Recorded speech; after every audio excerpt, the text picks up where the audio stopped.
Hey, what's going on, guys? It's your boy Stravens. I'm back with another commentary on the map Hunted, and I'm playing Team Deathmatch.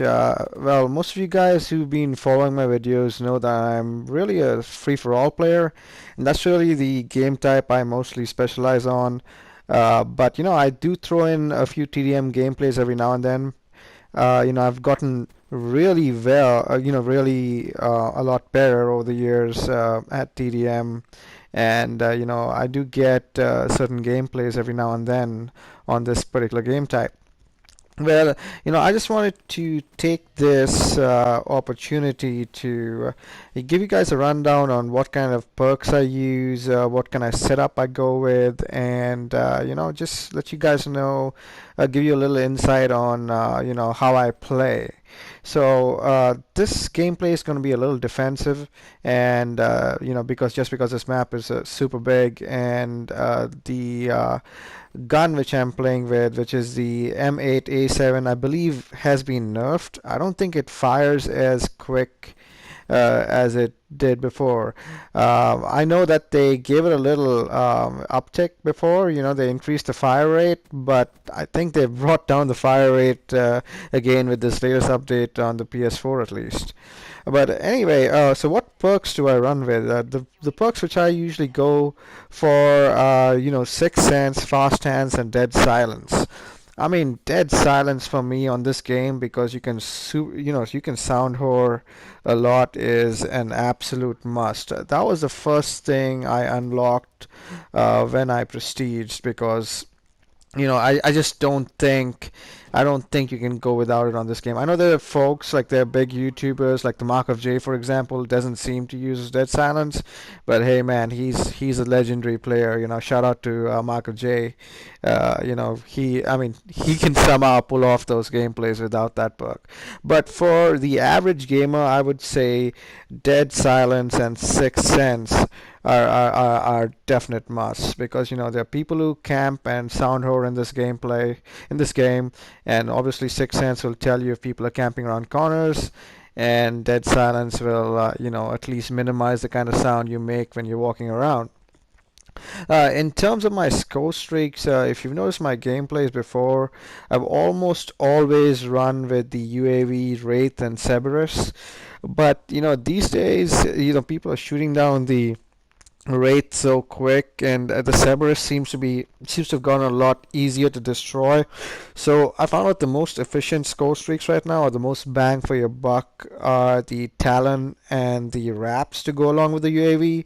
I know they shoot down the UAV super quick too, but the Talon and the Raps, the Talon, of course, you don't want to put in automatic mode, even though I know they did buff the Talon. It definitely gets a lot more kills than it used to. Before it was just practically useless to have the Talon just automated.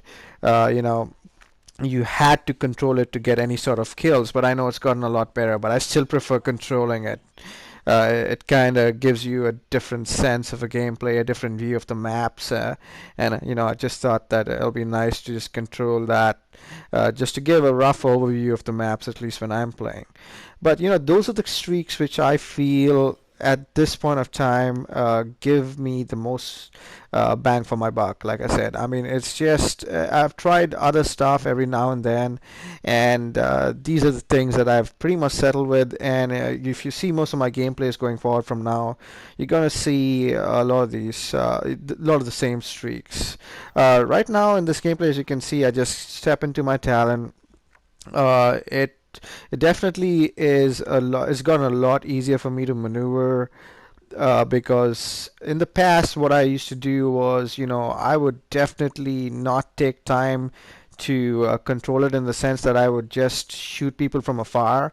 But the hit detection on this thing is so bad that it really doesn't make sense to do that. You definitely need to get up close and personal, and I feel that the closer you are to the ground with this score streak, it helps a lot better.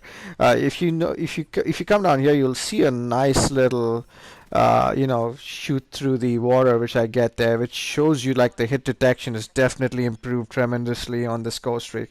Before, I can guarantee you that getting something like that would be like near impossible. But I think they've definitely buffed this, and it's a lot easier to use. As I call my wraps, the wraps is definitely my favorite score streak right now.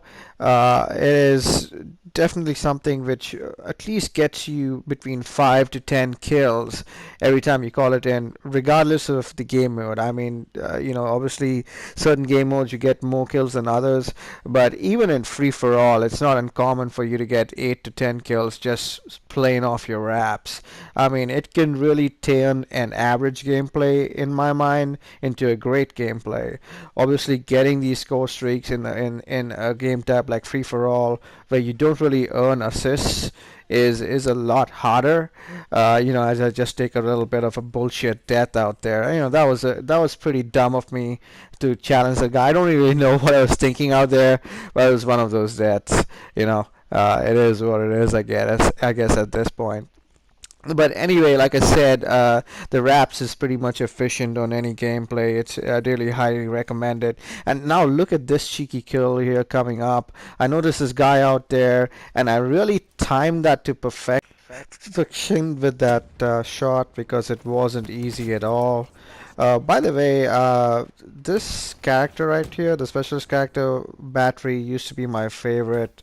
Obviously, now I run with the Nomad and the Hive as I finish off with the final kill right there with that little shot on this head glitching spot which we have on both sides of this map.